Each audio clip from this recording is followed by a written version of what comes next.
So frequently I teach you skills, and it almost feels like it's a stretch to figure out what kind of job you would do with that. But there's actually a job that today's lesson sort of goes with that is actually pretty cool.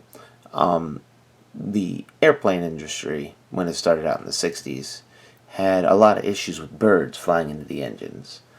They knew they had to do something, but if the engineers couldn't figure out what kind of birds were flying into the engines, they couldn't figure out what to do about it. And obviously, they couldn't just find what was left of the bird. There wasn't anything left of the bird.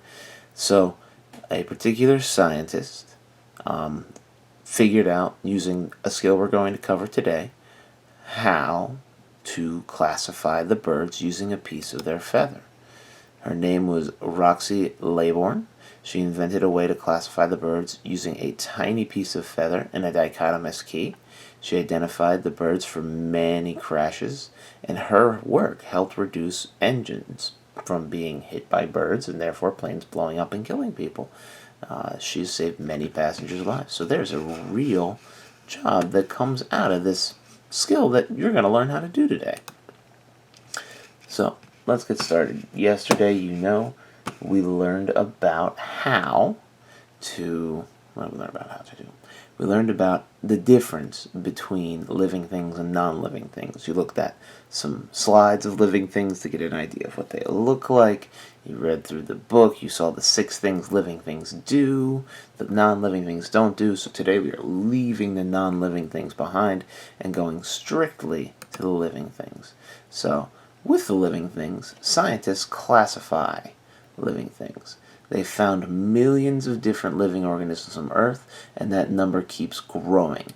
To bring some order to this truly ridiculous number of things, scientists have been grouping the organisms based on similarities. Biologists use classification to order things so that they're simply easier to study.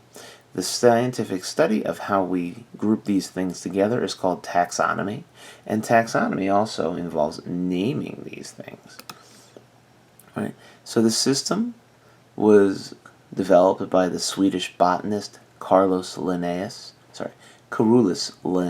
He changed his name to Latin. He is not that old. And it uses this thing called binomial nomenclature. I'm sure you've seen this before. Things like Felis concolor, Homo erectus, Homo sapiens. We've heard these words, alright?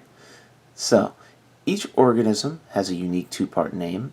The first word is its genus, which is a classification that groups similar organisms, the way you might group if you look on the left, let me get it right,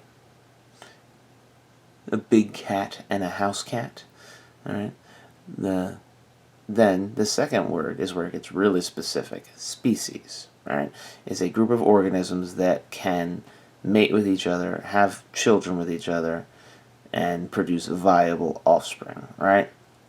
So if it doesn't have the exact same genus and species name, we know that they can't have offspring. They can't have kids. So let's go to concept 2. Concept 2, that's my alarm. Concept 2 says, most biologists today use a classification system with 8 levels. It's, domain, which is the highest group. It involves the most things. So, let me actually give you them in order, because this book, I don't like how this book does this. So we have domain, kingdom, phylum, order, family, genus, species, right? Domain has the most in it, where species has the least. So domain contain a bunch of kingdoms, kingdoms contain a bunch of phyla, phyla contain a bunch of families, families contain a bunch of genus, genus contain a bunch of species. Each time we go through, we get fewer and fewer things, alright? So the more classification levels 2 organisms share, the more closely related they are. For instance, we are in the same domain with fish, but we are not very closely related to fish. whereas we are in the same genus as monkeys, and we're pretty closely related to monkeys. So,